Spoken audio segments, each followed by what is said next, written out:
ബാറുടമകളായിട്ടുള്ളവരുടെ വർഷങ്ങളായിട്ടുള്ള ഒരാവശ്യമാണ് 1-ാം തീയതി മദ്യശാലകൾ തുറക്കുക എന്നത്.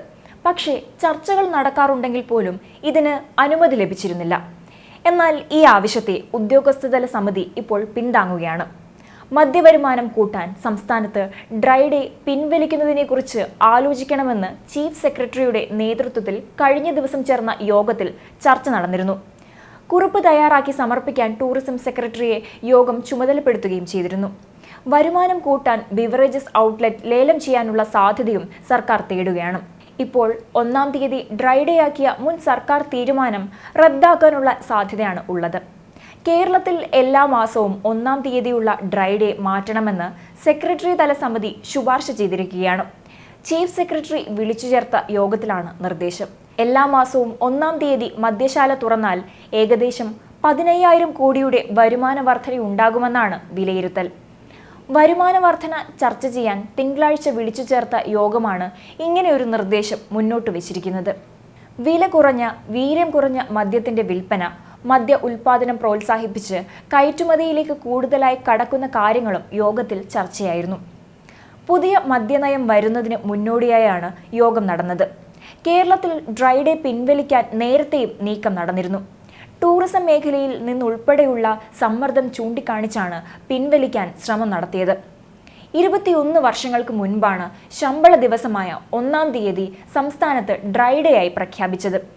ശമ്പള ദിനമായ 1-ാം തീയതി മദ്യശാലകൾ തുറക്കുന്നത് വീടുകളിലെത്തേണ്ട വരുമാനത്തിന്റെ നല്ലൊരു ശതമാനവും മദ്യശാലകളിൽ എത്തിക്കുന്നു എന്ന വിലയിരുത്തലിൽ AK ആന്റണി സർക്കാരാണ് ഇങ്ങനെയൊരു തീരുമാനം കൈക്കൊണ്ടത്. ബാർ നടത്തിപ്പുകാരുടെ എക്കാലത്തെയും പ്രധാന ആവശ്യങ്ങളിലൊന്നാണ് ഡ്രൈ ഡേ പിൻവലിച്ച് എല്ലാ ദിവസവും മദ്യം ലഭ്യമാക്കുക എന്നത്. എന്നാൽ അങ്ങനെയൊരു കാര്യം അടുത്ത കാലം വരെ മാറി മാറി വന്ന സർക്കാരുകൾ ആലോചിച്ചിട്ടില്ല. എന്നാൽ ഇപ്പോൾ ആ അവസരം ബാർ മുതലാളിമാർക്ക് വന്നു ചേർന്നിരിക്കുകയാണ്.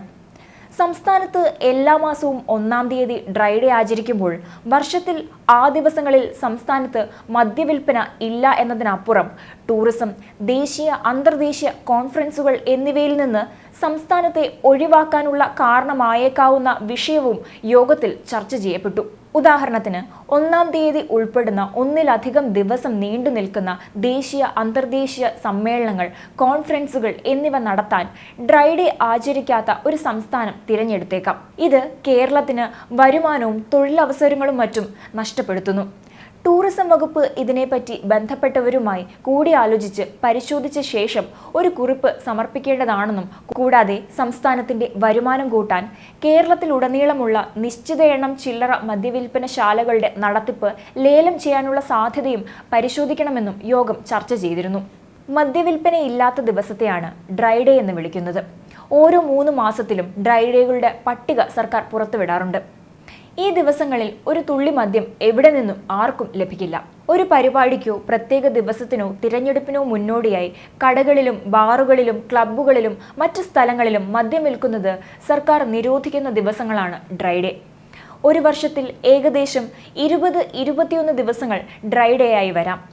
മഹാത്മാഗാന്ധിയുടെ ജന്മദിനത്തിലാണ് ഡ്രൈ ഡേ ആരംഭിച്ചത്. മദ്യനയത്തെക്കുറിച്ചുള്ള ഗാന്ധിജിയുടെ നിലപാട് വളരെ വ്യക്തമായിരുന്നു. അതിനെ മാനിക്കാനും ബോധവൽക്കരണം നടത്താനുമാണ് ഡ്രൈ ഡേ ആരംഭിച്ചത്. മദ്യവും മയക്കുമരുന്നും വിൽക്കുന്നതിനെതിരെ മഹാത്മാഗാന്ധി നിരന്തരം എതിർപ്പ് പ്രകടിപ്പിച്ചിരുന്നു. ഒക്ടോബർ 2 ഗാന്ധി ജയന്തി, ജനുവരി 26 റിപ്പബ്ലിക് ദിനം, ഓഗസ്റ്റ് 15 സ്വാതന്ത്ര്യദിനം എന്നീ ദിനങ്ങളിലൊക്കെ ഡ്രൈ ഡേ ആണ്. മദ്യവിൽപ്പന നിരോധിച്ചിരിക്കുന്ന ചില ഉത്സവങ്ങളുമുണ്ട്. അതായത് തൃശൂർ പൂരത്തിന് കോർപ്പറേഷൻ പരിധിയിൽ 2 ദിവസം ഡ്രൈ ഡേ ആണ്. ഇന്ത്യൻ ഭരണഘടനയിലും ഇത് സംബന്ധിച്ച് ഒരു നിയമം ഉണ്ടാക്കിയിട്ടുണ്ട്. ഭരണഘടനയുടെ 47ാമത് അനുച്ഛേദത്തിലാണത്. 2008 ജനീവയിൽ നടന്ന ലോകാരോഗ്യ അസംബ്ലിയിൽ ഇന്ത്യ ലോക മദ്യവിരുദ്ധ ദിനം എന്ന ആശയം നിർദ്ദേശിച്ചു. ഗാന്ധി ജയന്തി ദിവസമായ ഒക്ടോബർ 2 മദ്യനിരോധന ദിനമായി ആചരിക്കാൻ ഇന്ത്യ നിർദ്ദേശിച്ചിരുന്നു. 11 തെക്ക് കിഴക്കൻ ഏഷ്യൻ രാജ്യങ്ങൾ ഈ നിർദ്ദേശത്തെ പിന്തുണച്ചു. അതിനുശേഷം ഒക്ടോബർ 2 മദ്യ നിരോധന ദിനമായി അറിയപ്പെടുന്നു. മദ്യ ഉപഭോഗം നിയന്ത്രിക്കാൻ സംസ്ഥാനം ശ്രമിക്കുന്ന നിരവധി മാർഗങ്ങളിലൊന്നാണ് ഡ്രൈ ഡേകൾ. എന്നിരുന്നാലും മദ്യം കഴിക്കണമെന്നുള്ളവർ ഡ്രൈ ഡേയിലും എങ്ങനെയെങ്കിലും മദ്യം സംഘടിപ്പിച്ച് കഴിക്കാറുണ്ട്.